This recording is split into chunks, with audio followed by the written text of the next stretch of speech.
ideia é iniciarmos hoje o estudo do sistema digestivo ou sistema digestório, dependendo do livro e do material que vocês estiverem utilizando como referência para estudo e aprofundar os conceitos que nós vamos estudar aqui. É sempre válido nós pensarmos que para qualquer estudo da anatomia, nós precisamos associar a estrutura às funções. A estrutura nós adotamos como as descrições, as características da constituição, da localização dos órgãos e dos sistemas. E as funções, elas envolvem as funções fisiológicas dos órgãos que constituem o sistema. No caso dessa aula de hoje, o sistema que nós estamos abordando é o sistema digestivo, o sistema digestório, né? Então, vamos pontuar primeiro as principais funções que esse sistema apresenta para depois a gente relacionar com aquelas características específicas dos órgãos dele, né? A primeira função importante que nós precisamos ter em mente ao estudarmos o sistema digestivo é o quê? O principal objetivo que o sistema digestivo tem é tornar os alimentos solúveis. Isso porque o sistema digestório, ele vai utilizar, ele vai degradar, pegar o alimento e fazer com que aqueles nutrientes, as vitaminas constituintes daquele alimento possam ser transportados para o sangue. E uma vez absorvidos, ou seja, esses nutrientes atingirem o sangue, esses nutrientes eles vão poder permitir as funções das diversas células e nutrição tecidual, né? Então, o primeiro objetivo é tornar o alimento solúvel. Para que isso aconteça, é necessário que o alimento ele seja modificado mecanicamente, mas também quimicamente. Então, vão existir processos dentro do sistema digestório para quebrar o alimento e essa quebra, ela é chamada de uma quebra mecânica a princípio e depois a transformação química desse alimento vai facilitar o transporte do tubo alimentar para a corrente sanguínea, que é aquele processo de absorção que eu já mencionei. Esse processo de absorção, então, é o que de fato vai permitir a nutrição do indivíduo. Então, é por isso que nem sempre a gente se alimentar, a ingestão de alimentos, vai estar diretamente relacionada à nutrição. E dentro das funções, então, como que essas funções elas são desempenhadas com os objetivos do sistema digestório? A primeira função é a função de preensão, então de prender o alimento à boca. A segunda função desempenhada pelo sistema digestório é a mastigação, e essa mastigação ela vai ser seguida pela deglutição, que é engolir o alimento. Daí vai iniciar o processo de digestão e essa digestão ela vai acontecer em duas etapas, uma digestão mecânica e uma digestão química, para que depois aconteça a absorção, que é o transporte dos nutrientes para a corrente sanguínea. Por fim, finalizado todo esse processo, aquele conteúdo que ainda restar no canal alimentar após deglutição, digestão, absorção, ele vai ser eliminado. Então, o sistema digestivo também tem como função a eliminação dos resíduos. Vamos entender, então, como que a divisão das estruturas do sistema digestivo. O sistema digestivo ele se divide em dois principais grupos de estruturas. O primeiro grupo ele é constituído pelo canal alimentar, são os órgãos por onde o alimento ele vai seguindo por dentro desses órgãos. Então, esses órgãos eles constituem o canal alimentar, então, desde a boca, passando pela faringe, passando pelo esôfago, estômago, intestinos, até chegar no final e ser eliminado pelo ânus, né? Esses órgãos, então, eles são os órgãos que constituem o canal alimentar.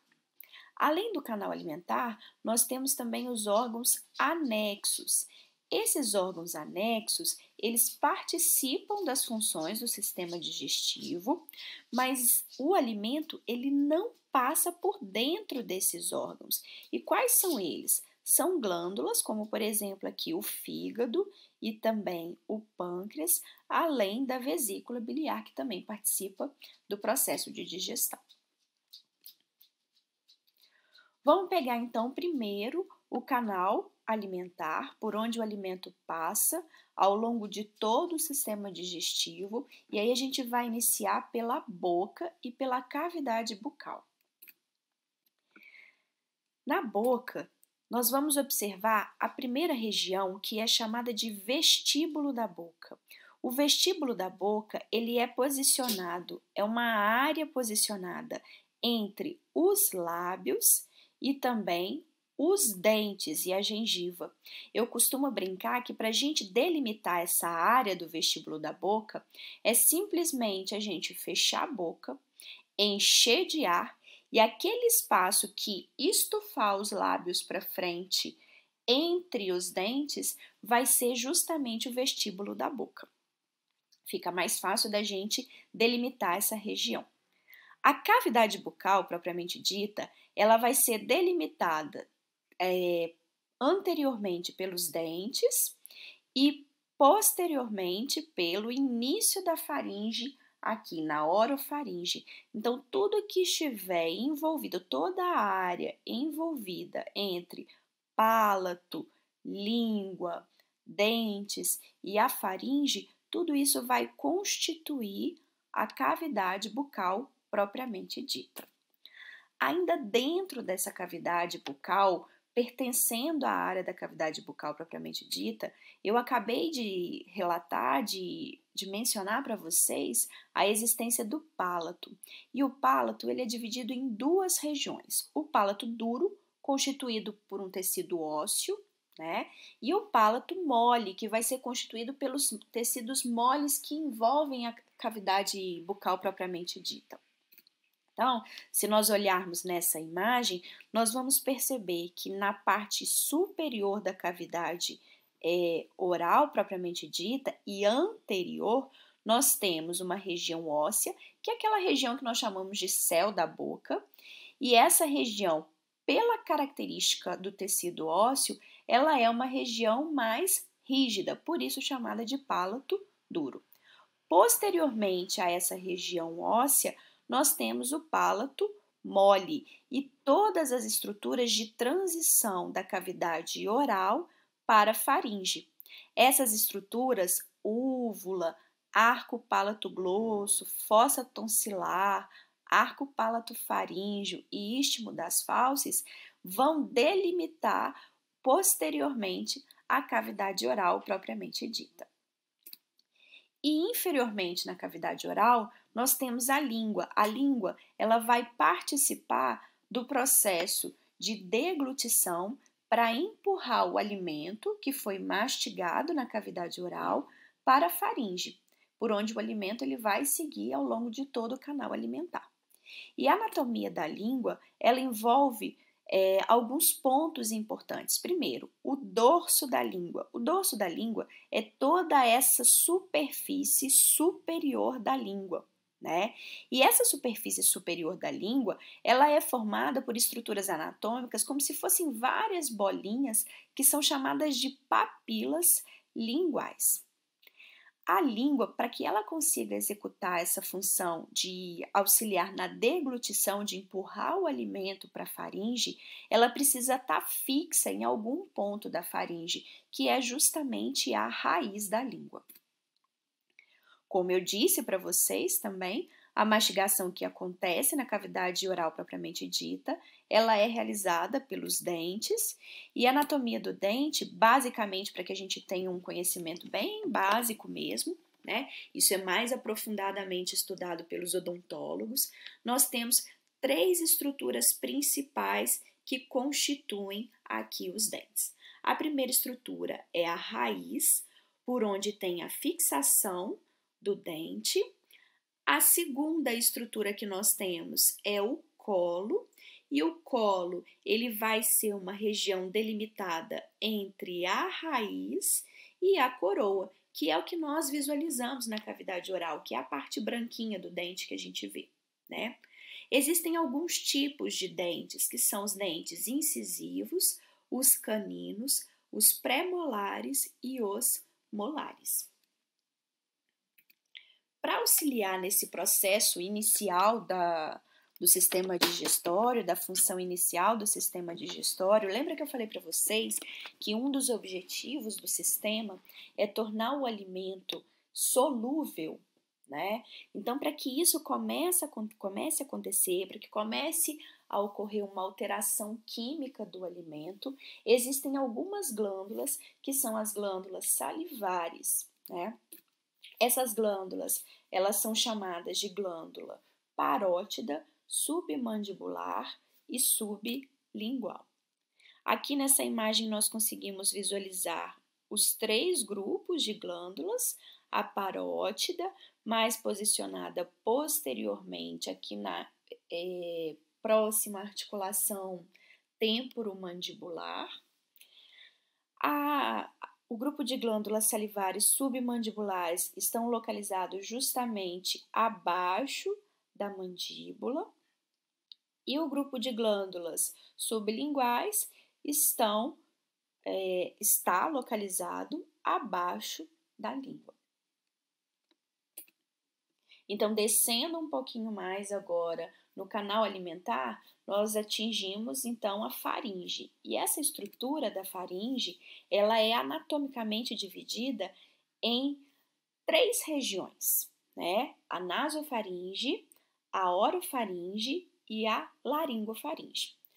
No entanto, aqui para o estudo do sistema digestivo, o que é importante é focar em 2 áreas, em 2 regiões da faringe, a orofaringe e a laringofaringe. Se nós observarmos essa imagem, a gente consegue perceber a faringe, que é um canal, posteriormente a cavidade nasal, a cavidade bucal e também a laringe. Por conta dessa posição e dessa relação com essas 3 cavidades anteriores, é que a faringe justamente tem 3 áreas com 3 nomes diferentes. Como eu disse para vocês, aqui no sistema digestivo, nós vamos focar o estudo da região da orofaringe, porque é justamente a região posterior à cavidade oral propriamente dita, para onde o alimento vai ser deglutido, empurrado pela língua. E depois nós vamos focar no estudo da laringofaringe, que é a região posterior à laringe. E aí, o que a gente precisa ter em mente e diferenciar nessas 2 áreas, nessas 2 regiões da faringe? Primeiro, a orofaringe, ela tem uma certa relação, ela tem uma ligação com a nasofaringe, que é superior a ela, né? Essa ligação, ela vai fazer com que o alimento ele seja protegido para que no momento da deglutição ele não suba e não chegue até a cavidade nasal. É justamente por isso que com o movimento da língua para deglutição, para empurrar o alimento da cavidade oral propriamente dita até a orofaringe, o palato mole, ele é mole justamente para que ele seja mais flexível. E com esse movimento da língua, ele mobiliza superiormente, protegendo o movimento ou a transição, o deslocamento do alimento para a cavidade nasal. Além disso, esse movimento também da língua, empurrando o alimento para a faringe, para a orofaringe, vai também resultar numa movimentação da epiglote, que é essa cartilagem aqui. E isso funcionalmente é muito importante porque com esse movimento posterior da língua, a epiglote desce, bloqueando a passagem da faringe para a laringe. Isso é importante porque se o alimento seguir aqui pela laringe, ao invés de continuar descendo da faringe até o esôfago, ele, ao invés de ficar no sistema digestivo, ele vai passar para o sistema respiratório. E isso é o que nós chamamos de aspiração. Então, quando uma pessoa tem aquela sensação de engasgo e ela tem tosse enquanto ela está se alimentando ou com a própria saliva, o que acontece é o seguinte: o que acontece é um contato de partículas ou de alimento ou de líquido nessa região superior aqui da laringe, e isso, como uma defesa do nosso organismo, estimula centros nervosos lá no sistema nervoso central para dar um impulso de tosse. E essa resposta de tosse é uma expiração forçada. Com essa expiração forçada, se a partícula ou líquido ou alimento que atingiram essa entrada do sistema respiratório são empurrados para cima com uma expiração forçada, que é a tosse, essa partícula ela vai sair do sistema respiratório e ela pode voltar e seguir o percurso no sistema digestivo. Então, isso é muito importante, porque pacientes que têm fraqueza ou disfunção na deglutição são pacientes que têm um alto risco de aspirar os alimentos, e isso pode trazer consequências para o sistema respiratório, como surgimento de infecções ou até mesmo insuficiência respiratória. Descendo um pouco mais no sistema digestivo, agora nós chegamos no esôfago, e o esôfago ele é um órgão estruturalmente formado principalmente por tecido muscular. Então, se nós acompanharmos aqui, todo esse tubo a partir da faringe até o estômago é formado pelo esôfago, né? E esse tubo muscular, ele tem a função de transportar o alimento lá da faringe até o estômago. E é por isso que ele é formado por músculo, porque ele tem que ter uma capacidade de dilatação, de distensão grande. Ele é dividido em 3 partes de acordo com a região. A primeira parte é a parte cervical, a segunda parte é a parte torácica e a terceira parte é a parte abdominal. A cervical é a região inicial, é a região superior do esôfago, né? E ela está justamente na direção da coluna cervical. Já a segunda parte, que é a torácica, ela está localizada na cavidade torácica, também na direção, como ponto de referência de localização, das vértebras torácicas. Uma vez que o esôfago ele atravessa o diafragma, que é o principal músculo ventilatório, e além de ser o principal músculo ventilatório, o diafragma ele é responsável por dividir superiormente a cavidade torácica e inferiormente a cavidade abdominal. Quando o esôfago atravessa o diafragma, ele deixa de ter aquela parte, a região torácica, e abaixo do diafragma existe uma pequena região, uma pequena parte, que vai ser chamada de parte abdominal do esôfago. E aí, começando a falar dessas vísceras e desses órgãos que estão localizados na região abdominal, é importantíssimo a gente destacar a existência de uma estrutura anatômica que é o peritônio, formado por tecido conjuntivo.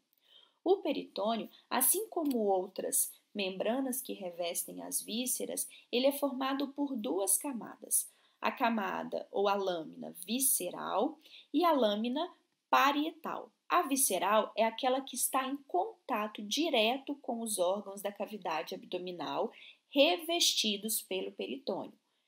E a parte parietal é a lâmina mais externa que está em contato com os músculos e também ossos que envolvem posteriormente a cavidade abdominal. Por que eu disse que a membrana visceral e a membrana parietal, elas estão revestindo alguns órgãos da cavidade abdominal? Porque existem órgãos que são chamados de órgãos retroperitoneais. Exemplos são os rins. Eles estão localizados posteriormente ao peritônio. E o peritônio, para que ele consiga fixar e revestir os órgãos, ele tem estruturas semelhantes a ligamento e também em alguns órgãos, como acontece no fígado, por exemplo, existem algumas dobras que são chamadas de omento. Isso porque, se ele não apresentasse essas dobras que revestem especificamente os órgãos abdominais, eles teriam uma grande mobilidade dentro da cavidade abdominal e eles não seriam fixados na sua posição anatômica, o que poderia trazer prejuízo e disfunção muito grande para o organismo. Isso é necessário também não só para manter a posição anatômica e a função, mas também porque a região abdominal ela não apresenta ossos na parede anterior, como acontece com a cavidade torácica. No tórax, nós temos anteriormente o externo, as costelas, nós temos estruturas bem rígidas e resistentes que revestem os órgãos que estão lá dentro da cavidade torácica. Já no abdômen isso não acontece. Isso acontece então como os órgãos eles são revestidos pelo peritônio e externamente ao peritônio existem várias camadas de músculos, os músculos abdominais, que ajudam a oferecer esse revestimento anterior. Na cavidade abdominal, então, descendo mais um pouquinho, logo depois do esôfago, o alimento então ele vai chegar ao estômago, onde acontece a maior parte do processo digestivo, né? E o estômago, ele tem 4 regiões anatômicas: parte cárdica, fundo, corpo e parte pilórica.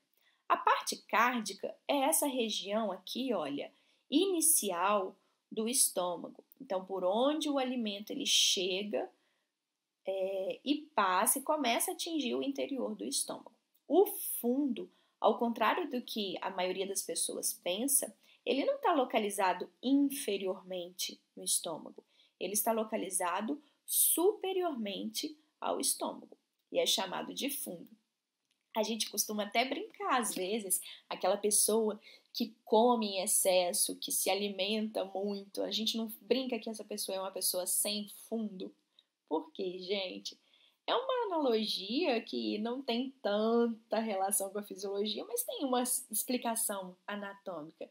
Se o fundo ele está localizado aqui em cima, uma pessoa que come muito é aquela pessoa que enche todo o estômago até o fundo, mas parece que essa pessoa não tem fundo.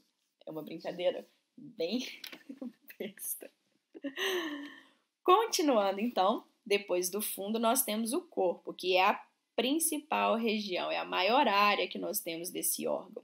E, por fim, a parte pilórica, que é a parte inferior, a última região por onde o alimento após a digestão, ele segue para o intestino.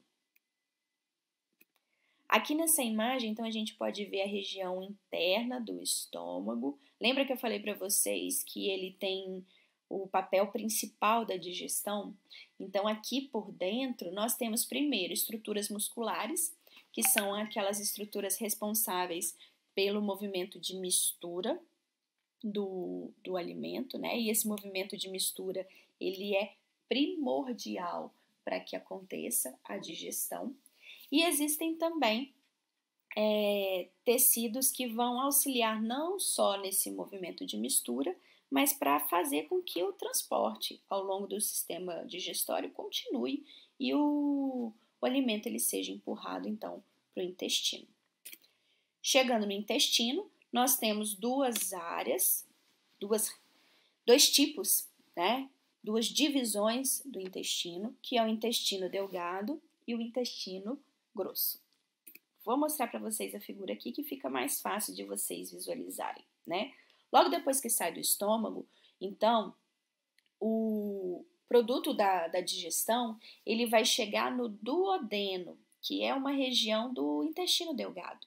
Então, primeiro passa pelo intestino delgado, depois passa para o intestino grosso. Por que esse nome? Em anatomia, o nome das estruturas, ele sempre tem uma relação ou com a função que essa estrutura desempenha no organismo, no sistema, ou então com a característica mesmo anatômica e localização. O intestino delgado, ele é chamado de delgado por quê? Porque ele apresenta alças mais finas, mais delgadas. E o intestino grosso, ele é formado por tubos mais largos e mais espessos, por isso chamado de intestino grosso. No intestino delgado, então, eu já comentei com vocês que logo que sai do estômago, o produto da digestão atinge o duodeno, e o duodeno é bem fácil da gente identificar, porque ele forma como se fosse um C logo abaixo do estômago. Parece um C, a letra C, né? E o pâncreas, ele fica localizado nesse espaço mesmo, entre o estômago e o intestino delgado da porção do duodeno.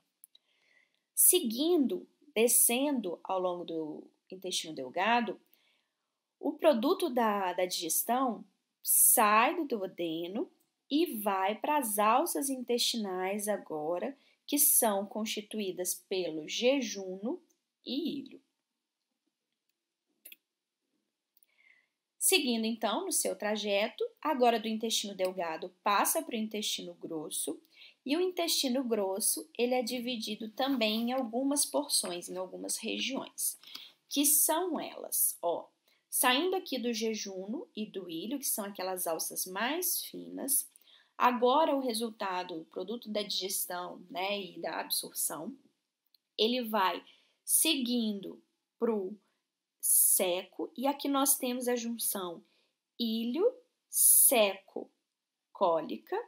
Então, ilho, que é a porção final do intestino delgado, o seco, que é essa porção aqui, inicial do intestino grosso, e o colo, que é o colo ascendente. Então, por isso que essa região ela é chamada de junção ilho, seco e cólica, tá? O primeiro colo que nós temos aqui no intestino grosso é o colo ascendente. E ele é chamado de colo ascendente porque o produto da digestão e absorção, ele vai seguir subindo pelo intestino grosso. Segue subindo pelo intestino grosso, atinge o colo transverso. Do colo transverso, passa para o colo descendente, descendo. Em seguida, para o colo sigmoide. Eu gosto de falar que esse colo sigmoide recebe esse nome porque ele faz como se fosse um S, e aí fica mais fácil da gente entender. E é o S final do intestino grosso até atingir o reto. Lembra que eu falei no início da aula que nós temos dentro do sistema digestivo estruturas, órgãos que constituem o canal alimentar e órgãos que constituem anexos ao canal alimentar, por onde o alimento não passa dentro, mas são órgãos que participam do processo de digestão. Esses órgãos, eles são chamados de anexos do canal alimentar. E aqui a gente vai discutir o fígado e o pâncreas. Eu quero mostrar para vocês a anatomia desses dois órgãos. Então, primeiro o fígado, né? Vou liberar a primeira imagem aqui para vocês. Essa é uma vista anterior do fígado. E nessa vista anterior do fígado, nós conseguimos observar alguns lobos, algumas áreas do fígado. O lobo hepático direito, que é a maior parte do fígado. Lembrando que o fígado também está na cavidade abdominal. É o maior órgão que nós temos na cavidade abdominal, localizado à direita. E o lobo direito também é o maior. E à esquerda nós temos o lobo esquerdo. Numa vista póstero-inferior, então olhando por trás e por baixo do fígado, nós continuamos observando os dois lobos laterais, direito e esquerdo, mas agora a gente também consegue observar os lobos quadrado e caudado, que são os lobos mais mediais do fígado, medianos do fígado, né? E é importante observar também que o fígado, além de ser um órgão anexo à digestão, ele tem relação direta com a vesícula biliar.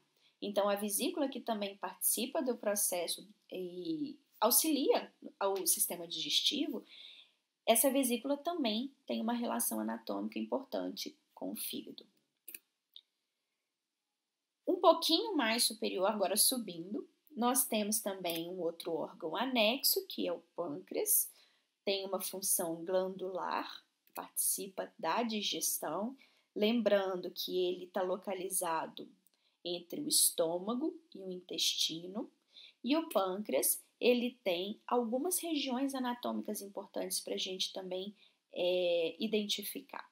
A cabeça, que é a porção mais larga aqui, nessa figura inferiormente, o colo, o corpo, que é a maior região do pâncreas, e por fim, a região mais estreita, que nessa imagem está sendo ilustrada aqui superiormente, chamada de cauda do pâncreas. Bem, finalizando essa parte então, nós retomamos que nós vimos hoje as estruturas anatômicas do sistema digestivo. Essas estruturas anatômicas, elas envolvem os órgãos que constituem esse sistema, e esses órgãos são divididos em dois grupos: os órgãos que constituem o canal alimentar e os órgãos que constituem os órgãos anexos. O que é importante é considerar que todos esses órgãos são necessários para que aconteça todo aquele processo do sistema digestivo, desde a apreensão, mastigação, deglutição, digestão, absorção e eliminação dos resíduos, né? É claro que sempre que a gente estuda anatomia, fisiologia, algumas dúvidas permanecem. O conselho é sempre que vocês busquem leituras adicionais, leituras complementares para complementar esse conteúdo, e espero que nos encontramos em breve numa próxima aula e num próximo conteúdo. Um abraço a todos vocês.